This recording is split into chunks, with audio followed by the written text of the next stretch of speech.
Hello and welcome to episode 63 of the Best Games Period. I'm Jack Gardner, and with me today is Jeremy Brown. And we also have a special guest. We have Harold Goldberg on the show to talk about Soulcalibur. Woo! Woohoo! Hey guys. Yeah, thanks for coming on. We really appreciate it. And this is gonna be a fun episode. I think people are gonna like this one. I would dare say a very special guest. Yeah. Harold was actually on the way old Indian Mojo show before it was jacked up Indian Mojo, and he was one of the greatest guests ever. So some of you might be familiar with him on this particular podcast, even though it's evolved. But welcome back. Thank you so much for joining us. Oh, thanks. Happy to be here. Anytime, any opportunity to talk games, I'm happy to do it. That's great. Not everybody's like that, so that's awesome. Yeah. Why don't you tell everyone kind of where they might have heard you from? Because I think a lot of people know the name Harold Goldberg, but maybe not everyone knows exactly why they know that name. Yeah. Well, basically, I mean, I've been a journalist for many years, and a lot of that has been writing about video games in one form or another. So, I'm not sure exactly how many years ago it is now, but maybe at least 5. I wrote a book called All Your Base Art Belong to Us. How 50 years of video games conquered pop culture. And that did well. I think Game Informer picked it as one of their best game books of all time. It was the first on their list. It was on the first page, so I consider, and it was the first one they wrote about. So I don't think it's the best book of all time, but it looked that way from the way the article was laid out. I wrote that book. I've written other books as well. I wrote a book about serial killers called My Life Among the Serial Killers. Wrote a book based on an article I wrote, a cover story I wrote. I actually just ordered that book, to be honest with you. Yeah, no, it's definitely kind of scary, and I remember going to my local bar after writing about certain devious acts that I had to write about, and in the middle of the afternoon getting drunk because it was difficult to deal with. But then I also I wrote a book on League of Legends, so that was pretty cool too. And I've got a few other things almost ready to go as far as books go, so that they definitely should be fun. But I'm also the head of this group called the New York Videogame Critics Circle. So that is, if you go to nygamecritics.com, you will see we have about 40 members. Everyone from Dan Ackerman at CNET to Sumit Sarkar at Polygon to Rush Frushtick at Polygon. Just a lot of really good people. And we put on the New York Game Awards every year with members of The Daily Show. Used to be with Jon Stewart, now with Trevor Noah. So that gets bigger every year. And we also give out scholarships and mentor kids. So that's the best part. That is indeed the best part, because I'll tell you one reason why. Beyond, it's good to mentor kids, it really makes us feel good. And when we, especially as critics, we tend to be a little jaded. Even though we love games, there's a certain amount of game overload that I think any critic sees, whether you're a movie critic or a film critic or a game critic. But when you see kids who are in their teens who all they want to do is write about games or get into games, and you can tell them how they can do that, and you see the smiles on their faces, that is a really good feeling. Yeah. No, definitely. So, Harold, can I ask, so you've written for tons of publications, tons of newspapers, tons of internet, whatever, and a lot of magazines. And the last I checked, you're currently writing game reviews for Boys Life and Playboy. Is that correct? Yeah. Playboy, and also I see in the Washington Post, I reviewed a game called Pinstripe today, which is it's an indie game, and Thomas Brush who created the game and has done maybe 2 other games, I think maybe 3. He did everything himself except the voiceovers, so that was pretty cool. I mean, he's got, I think, a very good career ahead of him. He's only 26, and that's actually very neat. You know, he really seems to put a lot of passion in games, which is kind of what we need to see. So, not to be the child in the house, but how do you differentiate between when you're writing for Boys Life and Playboy? I have a phrase that I use, but I really probably shouldn't use it. Do you understand what I'm saying, though? No, I do. I do exactly know. Like, right? How do you get from titties to kitties, right? That's not what I was thinking, but that's good. But so for Boys Life, I mean that again, you're writing for kids. And they're really enthusiastic about video games. So I try to write about things that in a positive manner, like the best games. I don't bother as much with games that aren't up to par. You know, if occasionally I have to write a scathing review, it doesn't go over that well because kids are so enthusiastic. So at Boys Life, which has about 4 million readers, they tend to love my son gets Boys Life. He's a Boy Scout. Well, he's technically good, man. Good. He's they love Minecraft. So whenever I do anything on Minecraft, God, they love that. They totally love that stuff. And, you know, thankfully Nintendo Switch is good, so I'm very happy to write about all things Nintendo. He's downstairs playing Mario Kart 8 right now. I just wrote about Mario Kart 8 today, so that again. So he and I are of the same mind, I guess. So yeah, Mario Kart 8 is good. I mean, I think they'll have some actually right here. Good games for the fall coming out as well. So I'm excited to see, you know, if they reveal something at E3 that they haven't already talked about. Yeah. So when you say kids aren't usually a fan of overly negative reviews, does that mean you also get like the kid equivalent of like hate comments on things like that? Yeah, and they're very vocal as to what they like, but most of the time it's like, oh, I got to get that thing, or oh, I'm on this level, can you help me with that, or oh, I can't wait to get that for Christmas or something like that. That's kind of, and if you go to like an event with Boy Scouts around. They're very happy to see me, you know, so that's always a good thing too. But good. As far as Playboy goes, so Playboy, I've been writing for them on and off for many years. As far as games go there, up until recently they had a games page in the magazine, and then they did a fair amount of stuff online as well, but regimes changed, so they're doing a little less game stuff now. But I profiled Sam Hauser from Rockstar Games about a year or so ago, and then I did that long League of Legends piece where I followed Cloud9 and Team Solomid and a couple of other teams really around the world. So that was an awesome story to write because they kind of opened up their pocketbooks as far as expenses went. So I went, I went to 3 or 4 places around the world just to see League of Legends tournament. So it was a lot of fun. What was that?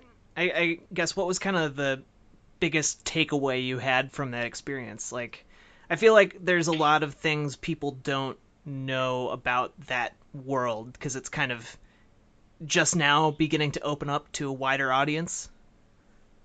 Yeah, I mean, so the takeaways were of that was one of the top 3 interesting subcultures about to burst into the mainstream that I've ever covered. And so that made it very exciting for me because I knew the story I was going to write would be kind of long and intensive, and also intense. So, but I didn't really know if I was hitting the right chords until it came out. And then on Reddit, I think a couple of thousand people said, this is a really good story. So my takeaway was that, these guys are kind of trapped in their own world for the course of the season, kind of like any sports person would be, right? So, yeah. So even though LeBron is going from town to town, like he doesn't have that much time to hang out before a game. They're on the plane and off the plane, and that's kind of not unlike what they do with League of Legends, except most of the time the North American teams travel to I guess Santa Monica to play, but it's really kind of an intense regimen. They're very into social media, so that affects their spirit and their play. And also, it may be changing now, but it was kind of like the Wild West out there, so everyone was grabbing for a piece of the pie when I was writing about it. And I think that's still the case to a certain extent. And it, with Dota 2 and League of Legends and a couple of others. I mean, there's just such people don't unless you're of that age or you're a parent who has kids of that age, you don't really know how important it is as a lifestyle. That everybody would love to be a professional League of Legends player, like if you could be Bjergsen from TSM or Faker or something like that, that would be like, could be better than that? That's better than being a rock star right now, I think. Or like a rap star or anything. I mean, like for those kids, and that was one of the things I enjoyed about League of Legends was that the enthusiasm was pretty amazing. I mean, those guys can be really hardcore angry if they don't like you as you play online, but from what I saw as I traveled from town to town, it was just an embracing, we're glad to be here and glad to be together kind of feeling. And it's not unlike a Comic-Con or something like that, but except it seemed to me at that point, maybe it's a little less now, it seemed to me just so enthusiastic, like when those teams would come on stage for a major tournament, it was like, I don't know, being at a Taylor Swift concert or like a concert that was very highly anticipated, and you were so excited waiting for that act to get on stage, and when they did, there's that wall of sound that just is loud, almost like bombs going off. That's the kind of excitement of a major esports tournament. Like they're doing that right now with League of Legends in Brazil, and I assume that the crowds are going wild too. Yeah, that's pretty awesome. So before we get into Soulcalibur Dreamcast, do you have any other projects coming up that you would like to talk about? Do you got any other books you're writing? And I'd like to also know a little bit more about the New York Critics Circle, or whatever it's called. So, I'm working on a couple of things right now, but I can't really say what they are. One is game related, and one is not game related as far as books go. And I don't want to be coy or anything, but I'm very superstitious.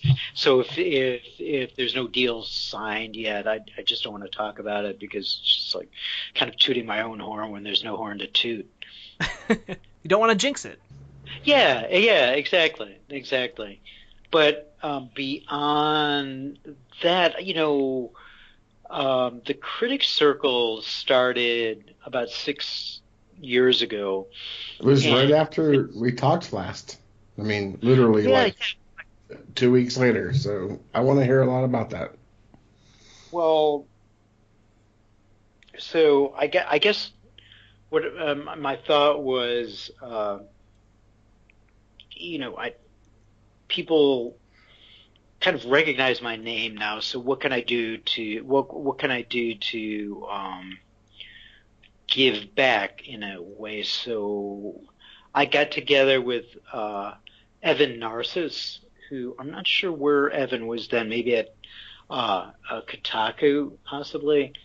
But Yes, I Evan think that's and correct. then I think Rush Frushtick, and I'm not sure. It's going back a while. I'm not sure where Russ was at the time, and then Andrew Yoon, who was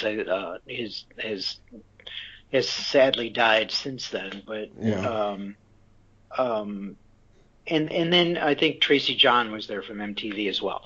So we met in a bar on Rivington Street here on the Lower East Side, and one of the things we talked about is that as critics being on the East Coast, we were, even at the levels we were at, we were being given short shrift by the game developers on the West Coast. So one of the reasons to create the Critics Circle was to make sure that if anyone had problems with a game developer, a game publisher, or a publicist, that I would be happy to step in and say, hey, just let's not forget these people, because even though we're here on the East Coast. So that was the original reason, and also to hang,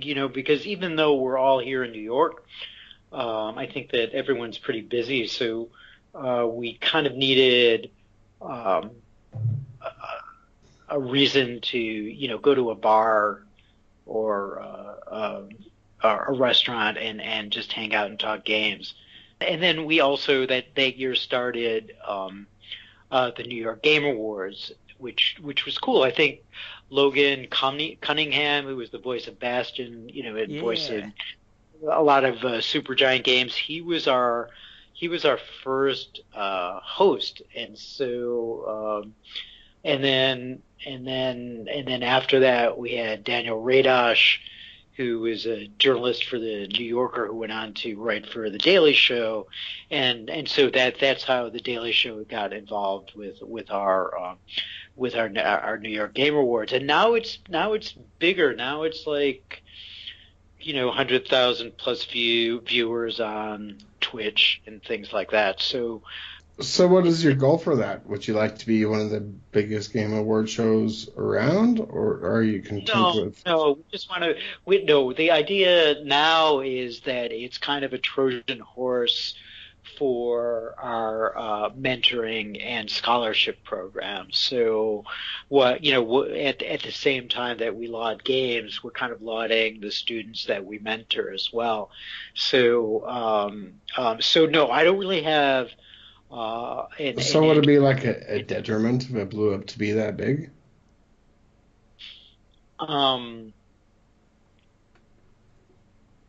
Well, no, but we do really. I do go out of my way to keep it smaller and indie. I think that each year it grows a little bit. It could grow exponentially, but I do want to keep it kind of small and underground. So this, for instance, is the first year that we actually had full like an actual theater with a balcony and an orchestra and so that we sold that out fairly quickly. They always sell out. So we had, previous years we've had it at local colleges like NYU or at event spaces. But this is the first time we've had it at a proper theater. And then I think we've also been invited to have like a theater in Times Square, and I just kind of felt, well, I think that's still a little too big, because it's still one of the beauties of what we are right now is that we all pitch in and put on the show ourselves. So no one from outside the circle, including camera people or publicists, no one really is outside of the circle. We all kind of control it and work on it out of love ourselves. So I guess part of it, to me, would make it less compelling if it gotten much bigger than this. But I'm not against having bigger acts come to play or something like that. I mean, I think it would be great if Taylor Swift came with an acoustic guitar and did a song, or a game. Oh my gosh. Or Harry Styles came and did a song. We both love Taylor Swift. I love that so much. No, that's a great answer. That's actually what I was expecting from you. Yeah. So, like, it would be indie, and like no one would know about it, but she would show up. So that's the kind of thing I'd love to do. Or Jenny Lewis, or so, or stop. Like this year. Stop right now. Just stop right now. That's so great. But this year last year we had Wyclef Jean from the Fugees, and then this year we honored Richard Garriott with our Legend Award, and then we had this awesome group of I think 7 women accordion players doing various video game songs through the show. So it was, and then the most interesting thing was that I said to the Daily Show guys, so we're going to have this on January 19th, and that is the last day of the era of Obama. So you can go to town with political jokes. So there were a fair amount of political / game jokes throughout the event. So it really was our best event yet. So I still kind of want to keep it small. I probably like to grow the Twitch audience larger than it is. But as far as getting a huge theater, it might, there's only so much of me to go around, so that would probably be something where I'd have to plan. I have to just do that one event, like maybe 20 hours a week to get it to a larger venue, and fill that venue, and then worry about kind of the stuff my friend Jeff Keighley worries about, which is, let's make sure that we get premieres of game trailers, and that all the audio is like acoustically perfect, as if it's in Radio City Music Hall or something like that. So I still, while I consider myself kind of a director, like an executive director of the New York Game Awards, I also I think more importantly consider myself a writer, and that's what's most important to me. Yeah, you don't want all of your time taken up by this show. Yeah, I don't want all my time taken up by the show, because the printed word still means a lot to me. It's like where my soul is, and if I had much less of that, then I wouldn't be happy, Yeah. Totally. So we agree. If T-Swizzle came on the show, you would adjust. But if not, then we're cool with the way it is, right? There you go. That's right. All right, so this is a show called The Best Games Period, and I asked you which game you want to talk about, and you said the underrated Soulcalibur from the Dreamcast. So tell us about that. Why is it underrated, and why did you I don't know if nominate it? anyone... I think that because the series is kind of petered out, I guess is the right way to call it, that it's probably not foremost in people's minds anymore. But it did sell well. I think it was this. The Soulcalibur for the Dreamcast was the second best-selling game on the Dreamcast. Yeah, it was like, I think more like 1 in 9 Dreamcast owners actually owned it. Like, it was huge. So we're talking like 35 people here. Right. No, we're talking like over 1 million. That was pretty huge. That was just a joke, Jack. Come on. But it was so you have to go back to the time and think about what was going on, because Sony really kind of had things wrapped up with PlayStation, right? So it was really hard. And then Microsoft was readying, or if they hadn't already, come out with the Xbox. And so Dreamcast and like Peter Moore were just like really pushing the envelope with kind of more creative and I don't know if creative is the right word, but indie spirited games. I mean, Crazy Taxi was kind of like a crazy indie spirited game, and it was. I like that game. But Soulcalibur for the Dreamcast was just, to me, like the perfect game. I was working at Sony Online Entertainment at the time in New York. So at that was just about when they bought Verint, which was the company that produced EverQuest, right? Okay. And so I was the editor-in-chief, and I loved PlayStation, man. I still think overall the PlayStation is the best machine over the years. But my team would gather either during lunch or after hours to play Soulcalibur. And so we would have like our vice president would come in, or our president would come in and say, why the Dreamcast? It's like, because this is Sony. Why aren't you playing PlayStation? Or more specific, why aren't you playing EverQuest? Well, we liked EverQuest a lot, but there was something so immediate and visceral about playing Soulcalibur on the Dreamcast. Because like, you could have 5 people in this tiny office that we had, and there would be trash talking and bonding, and it was a good time overall. We played Soulcalibur because of those experiences we had at Sony, bonding. We all went our separate ways, and it was a really good creative team. I mean, I think Jade Raymond was there at the time, and now she's running a studio.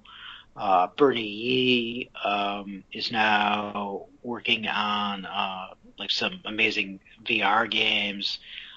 Ben Bell was executive producer of The Sims for a good long time. And then there's other people here who like went on to stuff beyond games. Like, I think my assistant Dan Manu now is a vice president at True TV. So we all kind of went our separate ways, although I don't think Jade played with us, but she was around. She was cool.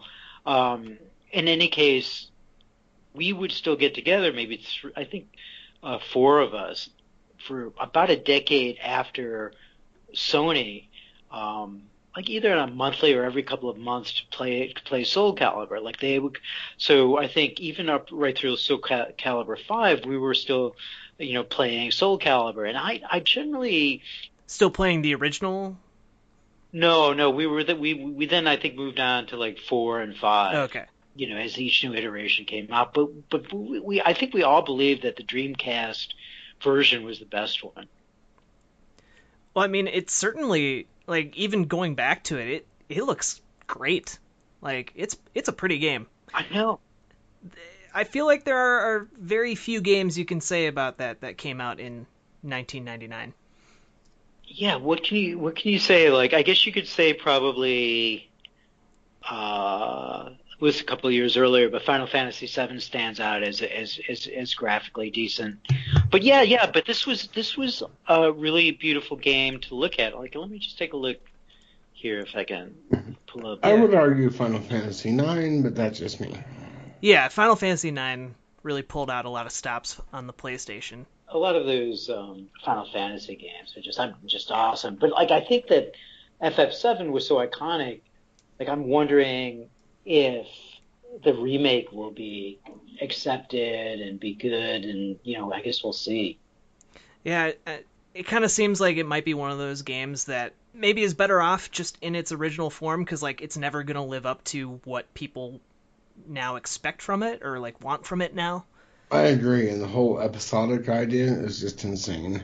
Like, no. Oh yeah, that's right. They do want to release it as an episodic. Yeah. Oh my god. Thing. Yeah. I don't know how that'll pan out. Yeah, no, I mean, it's like, I'm just looking at the at some gameplay as we go, and it's like, it really is an awesome. The stages are pretty awesome. Like, I'm looking at one now that's the battle stage, and that's kind of cold and dreary and snowy, and all the two characters also are breathing cold mist as they fight. So yeah. They did think of, and then the idea that you could like move as easily as you could in a 360-degree fashion, and then knock somebody out of the ring. It's like that was just so cool. So, Harold, when I asked you about what game you wanted to talk about, you mentioned this game and you called it underrated. When looking at the scores, it was not underrated. So, did it undersell? I mean, why do you feel it was underrated? I guess, maybe. I'm the last person to say that I'm never wrong, right? But no, I'm not challenging you. I'm just asking. I promise. Yeah. I just feel that people don't, over a certain age, right, don't talk about it anymore. So a lot of our critics at the Circle are 20 between 24 and 27. So they don't bring that up, and I guess we're always concerned, right, with the new thing, and don't talk about the old thing that much. But that's I guess why I thought it was underrated. But I will tell you one story. I was in Iceland for Eve Online Fest, right? The Eve Fest. Yeah. Just like it was probably a month ago or something like that, maybe 6 weeks. And I sat down with I think the main game designer for Eve Valkyrie, the VR version of Eve.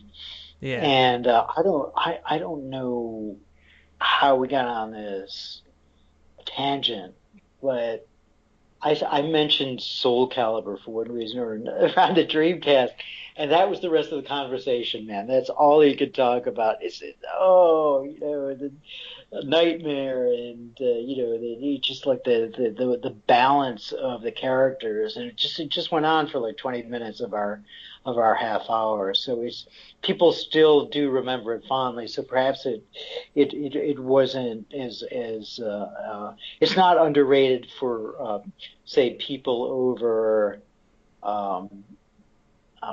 the age of 35 maybe. So maybe underappreciated for most folks these days. Yes, I guess that would be Jack, a better way of stating it. Correct me if I'm wrong. Is this not the first Dreamcast game we've actually talked about on the show? It is the first Dreamcast game we've talked about on the show. Just 1 second, I'm going to add Daniel to the call. He actually just got back. I mean, it must be nice to be able to just come and go as you please. Yeah. Excuse me? So, Harold, if you remember way back in 2012, it was actually Daniel and I that talked to you. Jack wasn't even there. Jack's kind of a poser. I was just a glint in the podcast's eye. So, Daniel is now here for whatever reason I can't say. Hi, Harold. Basically because I wanted to say hi to Harold, that's all. Yeah. Oh, hey, No. hey, Daniel, man. It's good to talk to you guys again. It really is. In 10 seconds, my daughter's timeout is going to be over, and I need to go lecture her about hitting me, and then I'll be right back. Really? Right. Really? I know. I'm terrible. I Did you completely just not disrupted just the Made podcast. up some excuse not even She needs show to up, play period? Soulcalibur. I'll be right back. Okay. So while Daniel's off doing that, I did have, like, you think it's underrated for kind of maybe a younger generation who doesn't know much about Soulcalibur, or at least the first one? Yeah, and I'm not, and you know, I'm also the last one to say that people don't know their history, but I think in this case, because they're not really putting out the Soulcalibur series anymore, that it's certainly not something that's talked about as a long running series like any of the other fighting games are. So Right. yeah, so and you know, it's a game that really, it's a series that really should not be forgotten. Well, so what would you say to, like, younger gamers in order to kind of win them over to Soulcalibur? Like, what would you say to convince them that, hey, this really is one of the greatest games of all time, and it, like, still holds up today? Like, what would you? Well, I would say that not only is it an extremely well balanced fighting game, the characters are iconic.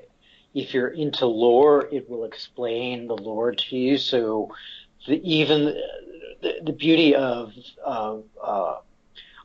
fighting in that game has a lot to do with the backstories to me, because they're all kind of interconnected, kind of in the way, you know, I would venture to say, and I would have to ask the Riot Games people about this, but I would venture to say that games like Soul Calibur influence the lore of League of Legends, because all of those characters are intertwined in some way, and I bet that they looked at games like Soul Calibur as inspiration at one point or another. I can't be sure, but that would be my feeling.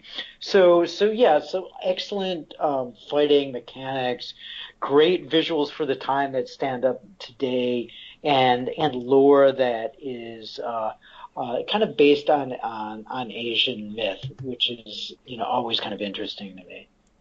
Yeah, I mean, I definitely hear you. Like, the other thing I really like to point out to people about Soul Calibur is just the character design is so strong. You look at almost any character just taken out of Soul Calibur, you want to know more about them. Like Voldo. You see Voldo walking around. How can you not have so many questions? I know. Like all of them, you know, Nightmare, and I forget what his kind of alter ego was. Siegfried. Kind of Siegfried, right? You know, all of them were almost stories in themselves. Just when you look at them and their weapons, and it just always felt to me like it. Those were characters that I wanted to be. You know, I could live in that world for a while. Yeah. Hey Quinny, how you doing? Hey, Quinn. Yeah. Gwen, what are you up to, girl? Sorry. She's accusing me of eating her candy, which I did. Harold, you've got tons of experience. Come here. And I just really want to ask, what is your favorite game of all time? I am. I'm just getting my games on for a minute. Okay. I love you. That's I the just sweetest thing came I've ever heard. I just came up here, so Okay, thank you. my mom. All right. I tell you why you eat my candy. It takes Okay, I love you. why you make candy. I think she's a future esports shoutcaster. Sorry. Right? I think she's very anti-candy theft. Who wouldn't be? Well, yeah, I mean, she's got a point. Oh my god, that was great. Daniel? Well, I'm so sorry. Why didn't you even show up? I don't know. Just to ruin everything. So, I think more than just League of Legends, like the MOBA genre is pretty widely influenced by fighting games. But maybe I'm just. Don't really care what you think. Harold, top 3 games of all time. Name them. I think Soulcalibur would be in there. I would say it's difficult to say, but I would also say probably. It's tough now because the new Zelda is so great. Oh man! Isn't it? Oh my god, that's amazing. And then Horizon Zero Dawn. This has been a good year for games, and I don't always say that. Yeah, it's like not even June. Oh, it's not That's even true. June. So I would say Red Dead Redemption has to be in the top 3. For real. Yeah. Yeah, I know, man. What a great game. I mean, even the DLC was just We as good actually as the talked game. a lot about that last game on the last show that we had you on. Oh, did we talk about it? Yeah, so it's still not, that has not changed. That has not changed. So probably, and also Bioshock still. But Yes, maybe not, yes. you know, My man. Bioshock is still an awesome game. I'm trying to think of in the last 5 years, I mean, have Would you played The Last of Us? would anything? Well, The Last of Us is great, a great game. How about? Nah. How'd you feel about The Witcher 3? That's like a politician's answer. Witcher 3 is very strong. I think Witcher 3 won Game of the Year at the New York Game Awards, and Did it? it's just very strong game because open world, but the characterization was so interesting and odd. Even some of the non-playable characters, you just really wanted to know a bit more about them. So that's really high. That's pretty high on the list as well. I like that. I like Horizon Zero Dawn a lot as well. Yeah, me too. Yeah. Have you answered this question, Harold? But you probably I have. mean, if you had been here, you would have known. If I had been here, I would know. All right, But the one question that I wanted to hear your answer on is what makes Soulcalibur better than other fighting games? Like, what makes it so much better? Well, yeah, I think I did go over that. Let's see if I can say it in add something to it. For noobs But like myself. I think it's a. If you look at it now, it still stands up, even graphically. So I think it was ahead of its time, and especially the game design where you can move freely in a 360-degree, pretty much in a 360-degree fashion around that circular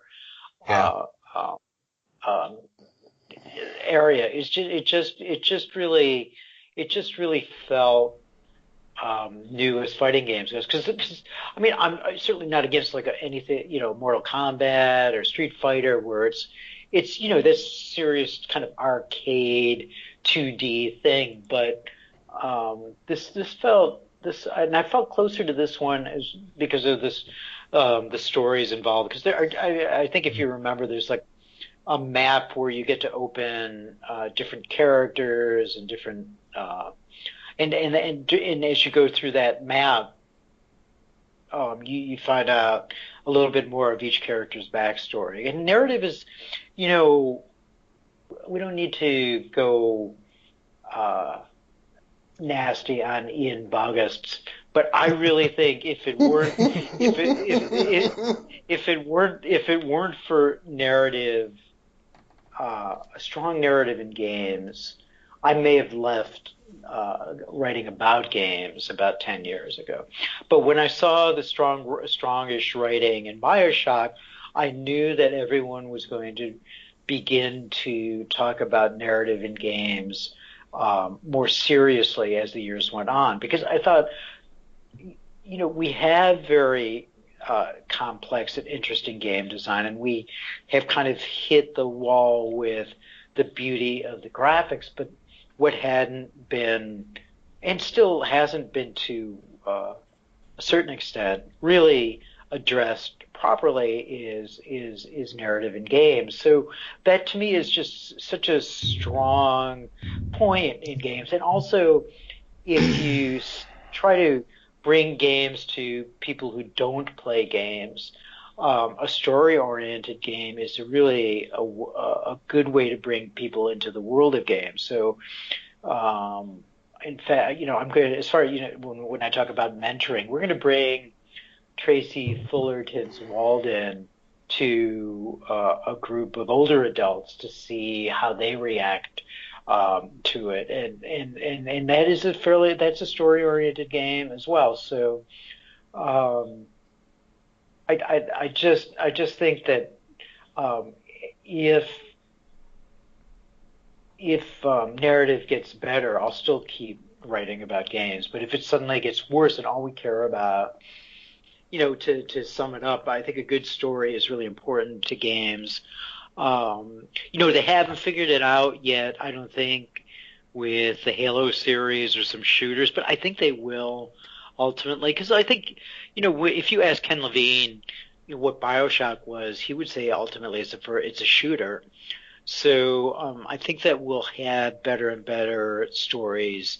They are really promising in Destiny 2. I mean, they're trying to pitch me to write about it for Playboy, and they are really promising a better story than the first Destiny. So, I mean, I think that it's if that's the case, I'll be playing Destiny this fall. Yeah. I do have to say that, like, if they're interested, I could totally be a better voice actor than Tyrion. Just saying.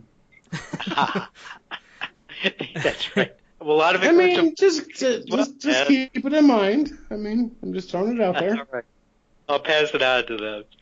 That Bogus article, though, was just a really fascinating, different opinion, I guess. Like, it's not one I share, but it was an interesting take on games, and one that I think there are a lot of people who just don't understand what value story brings to something, and how people can get really invested in a story, in a story focused game, even if it's something that might not necessarily be associated with strong storytelling, like for example, a fighting game. Right. People don't typically associate that with a strong story, but I think you're kind of right on the money with Soulcalibur being a much more narrative-focused series than anything else out there. And I'm not saying every game needs it, but even when I played the original Space Invaders, I was kind of thinking, well, what would the story of this be? I would insert my own story. And I think there are some games that maybe you don't do that in. You don't do that in Tetris, or you don't do that in Ian's cow clicker game, really. But but they're going to be doing it in Tetris. They're making a Tetris movie now. It's true. But video game movies always suck. Well, but you haven't made one yet. So, I mean, this is a really weird episode because none of us are huge fighting game fans, and... Well, speak for yourself. Okay, so most you heard of my us daughter aren't huge talking about hitting me. Fighting games fans. But Harold, you've been a great guest before, and I admire you as a person, as an author, like way a lot. Way more than he admires either of us, is what he's saying. Oh, yeah. I don't really like you guys at all, to be honest. But that's not the point. Thank you, Daniel. I forgot what I was going to say. You're welcome. Yeah. No, that's been my role for the last 16 minutes. No, I feel like such an asshole. Harold, thank you for coming on the show. I greatly appreciate it. You're totally welcome, man. I had a good time. Yeah. Here's what I want to know. If you could make the perfect game, what game would it be? Like, what concepts would it have, and what would it not have?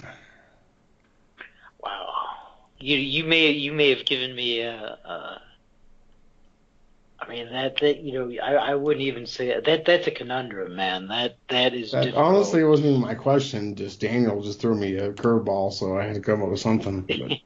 Yeah. I think there would be some satire involved in it. Definitely. maybe it is, maybe it's a fight. I did have an idea, and I think that someone might be working on it now, and it's probably not the best idea for a game, but a fighting game with among game critics. So you could have like Jim Position. You're right, or Jim Sterling. This is so great. Just go with it.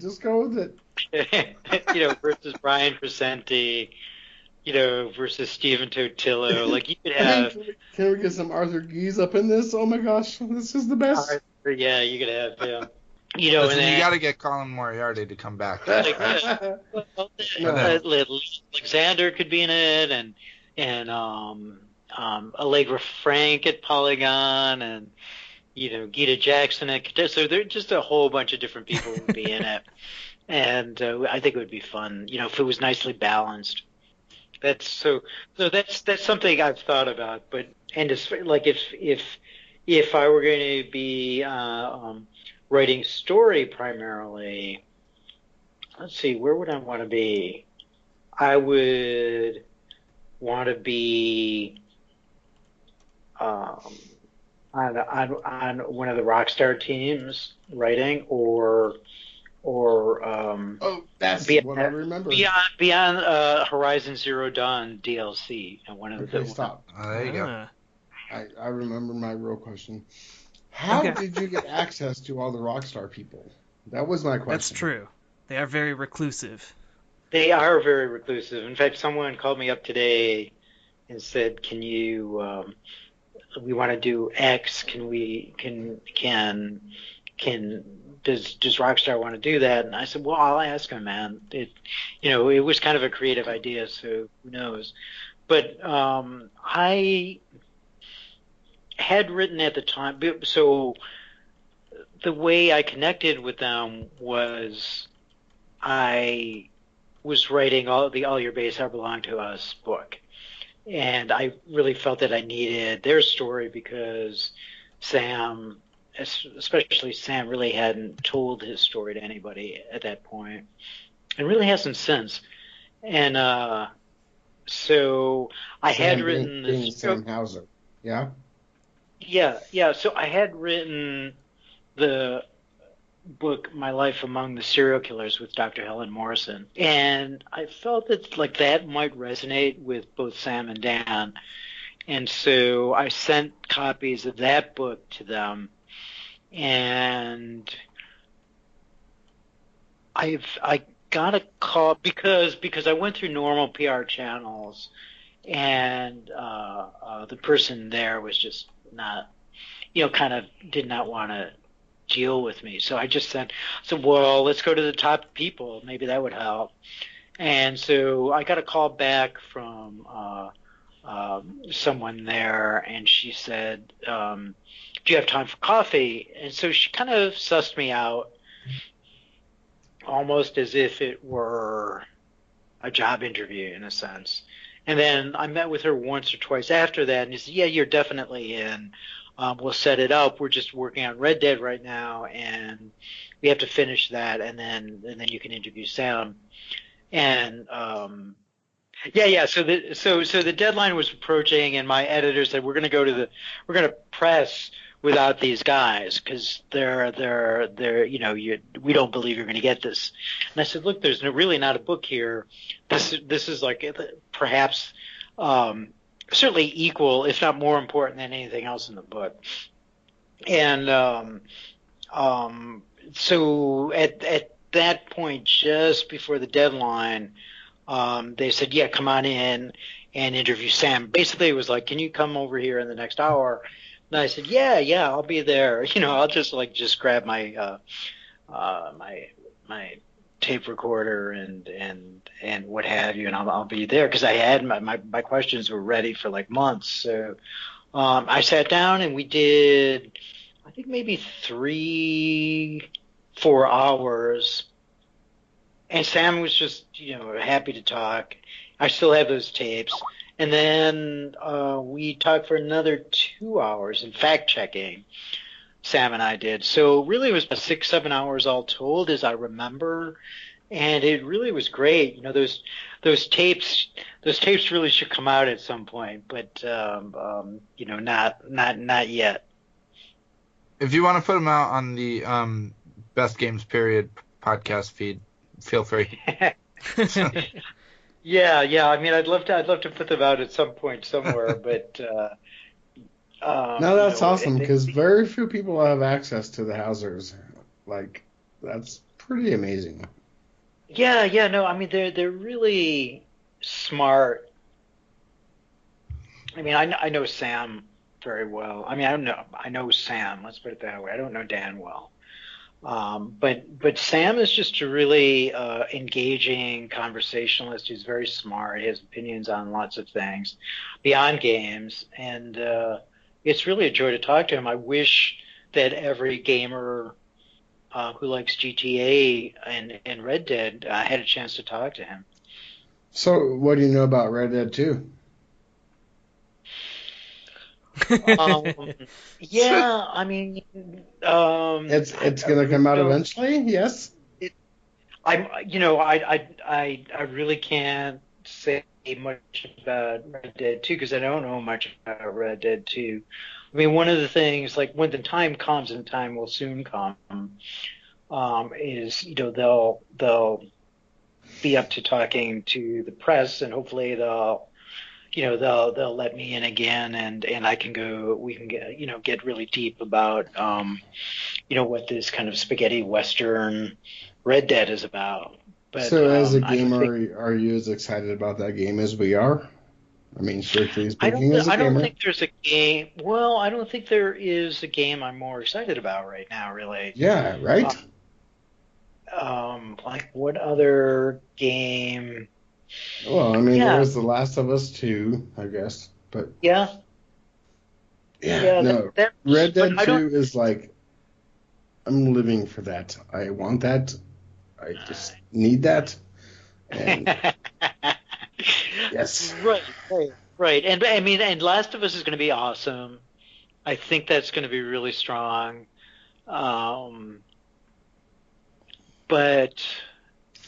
have you ever interviewed or talked to the Naughty Dog crew? Just curious. Yeah. Well, the Naughty Dog Uncharted 4 won the best game at the New York Game Awards, just by like a few votes, but it did. Okay. It won. So they came out. Arnie Meyer came out. So like by a few votes over like what, Overwatch? What's that? What did they win by a few votes over? What was the next game? The game. It was over Overwatch. Yeah. And I really thought that Overwatch was going to win, but we have a kind of a group that that spans generations, right? So like some of us are older. Like I'd say Dan Ackerman's a little older, so. Hey, I'm no spring chicken. What I'm saying is that I think that narrative means more to us at the Circle, or as much to us as gameplay. So I really thought Overwatch was going to win. I thought, and Mafia 3 was, and the Mafia game was strong as well. It was. But it just came out that Uncharted won. But yeah, I remember I talked to Neil Druckmann recently at PSX, because there was like a kind of a get together, like a secret get together with a few, like 3 journalists and the rest, like all of the Sony people. And I don't even know if I should talk about this, but I had a nice long. Talk about everything. We're done recording at this point. Just tell us all your secrets. All right. Well, there's so it was him, me, and Herman Hulst from Guerrilla Games. We talked a lot. It was a nice, good long conversation about where games are going and where their games are going, and both of those guys are they're different personalities, but they're both pretty deep when it comes to talking about their games and what story means in games. That's fantastic. My dad has a picture of the Beatles and Bob Dylan and Peter, Paul, and Mary and and Ed Sullivan. How come I didn't see that? Framed Wait, in a his picture? in Wait, his a house. picture of all of them? With Yeah, all of there's those people? it's like a picture of all of them, like on the No, in the back. I'm actually getting really pissy right now. I've been to your dad's house. I love Greg. Why did I not see that? It's in his little music corner, but it's like it's These are my favorite people, like, in my entire lifetime. Can you let me get to my point? It's from the back room at the Ed Sullivan show. And, like, what you just described, I want a picture of that. And I will frame that and put that up. All right. I just want to see that picture. It's similar in a way, you know. Like to have the great minds of games in one room together would be pretty cool. Yeah. Yeah. But I'm going to run, guys, because I got a couple of things to do before the night ends. Well, thank you so much for showing up. Well, before you go, would you say, like, just officially for the premise of this show, that Soulcalibur is a best game period? On Dreamcast. No, just in general. Doesn't even have to be qualified as on Dreamcast. Just one of the best games period. One of the best games period. Yes, I would not say the best game, but one of the best games period. Right. So on this show, basically, we're just talking about the games that could go into a video game canon. You know, Hall of Fame. Hall of Fame, whatever you want to refer it to as. But you would say yes. I would put it in there. Okay. Yeah, awesome. Definitely. And I definitely would too. I think it's the animations especially are just really nice. Like, even going back to it now, clearly a lot of work went into it. So yeah. Thank you, Harold. Yeah, thanks. Yeah, thanks, guys. I really appreciate it. Let me know when it goes up, and I'll tweet it out as well. Oh, all right. Greatly appreciate that. And thank you for just even replying to my Inquisition. That was awesome. Thank you so much. Of course, man. Anytime. If you want me back, I'll be back. You guys are cool, and I'm happy to do it. You are the best. Thank you so much. Have a good night. Take care, guys. Do we need to say whether we think it's the best game period? Well, yes. For the format of the show, yes. I have no opinion on whether or not this is the best game period because I know shit about it. That's okay. You got us a guest who definitely did know. I don't have much of an opinion either. I'd say probably I would put it in the best games period canon just because I know how important it was, and I know that people that love fighting games really love it. So. Well, I mean, there wouldn't be Yoda without this game, so there is that. That's true. Yeah, That's true. It single-handedly created the best Star Wars character. Yeah, Frank Oz played this game and was like, "Oh, that's it." Aha! I've got my next puppet idea. A puppet, it is. Yes. I mean, puppet's not the right word. You got to use like subsequent puppeteering or something like that. What word just came out of your mouth? What are you even talking about?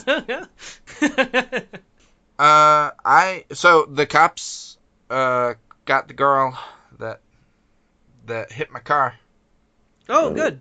I thought that was going to take a different turn. I guess. Yeah. Like the cops got the girl. I mean, you said the cops, and I immediately started running. I'm like, what the? They got her, and they got her insurance information, which luckily she has. All right. Wait, so she had insurance and she ran anyway? I know! Why? Who does that? I don't know. All right. I guess. So that's good. And she got a citation for it. She's going to have to go to court for hit and run. People's court? On a vehicle. I'm not going to court. She has to. It would suck if you had to go to court in order to get her to pay. Right. That would suck. I mean, yeah. Oh, that's true. Yeah, who knows? But we're going to... People's court is like a traffic ticket. to get her to pay, that's a different thing. Well, it's not her though; it's her insurance. So that shouldn't be as hard. Are we still doing the Patreon thing, Jack, or how's that working? Yeah, I was super so? busy over the weekend. No, I know you were. Super busy over the weekend, so I'm gonna. My plan is I'm gonna start putting it up this Saturday. If I'm not doing it, I want my money back. Jack, Daniel, Jeremy, Flippity dippity. no, that's too soon. Too soon. Thank you both for joining me tonight. I'm glad that you could finally make it on to the show. Wait, this is still a thing? Holy shit! I stopped recording hours ago. Yes, this is still a thing. Will you stop interrupting my flow, man? I had such a good flow. All I'm saying is I'm not recording. Well, luckily I'm still recording stuff. Actually, so am I. I was just trying to make Daniel feel like an ass. And thank you to Harold for coming on the show and joining us and explaining what makes Soulcalibur so great and so revered.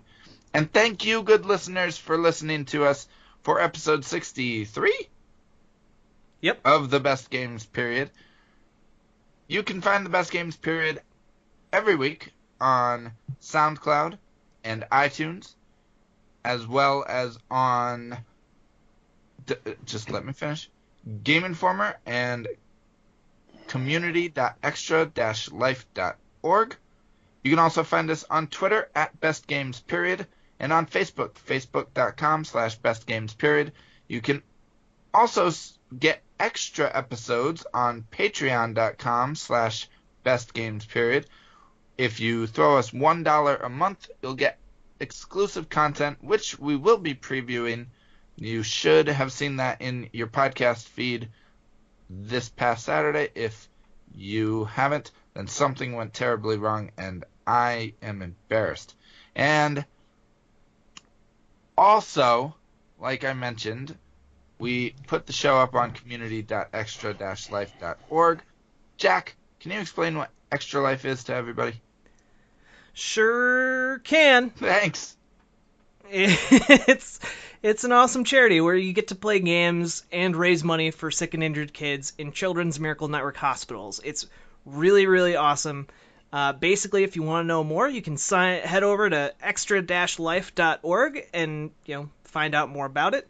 Or you can also just register right on that website, which is pretty cool. And actually, when you register, you get to choose which Children's Miracle Network hospital you want to support, and then 100% of all the money you raise goes directly to that hospital to help the sick and injured kids. So there's really no downside. Just go out and play some games and hit up your relatives for money, because you can play games and then also help kids, and there's really no downside. So, and that's really what relatives are for anyway. Exactly. What if your relatives are even poorer while trashing you? Then they hit up you for money. Yeah. Yeah, I know. All right. Thank you for listening to episode 63 of the Best Games Period. Until next time, we will see you all on the flippity dippity. Do-da-day.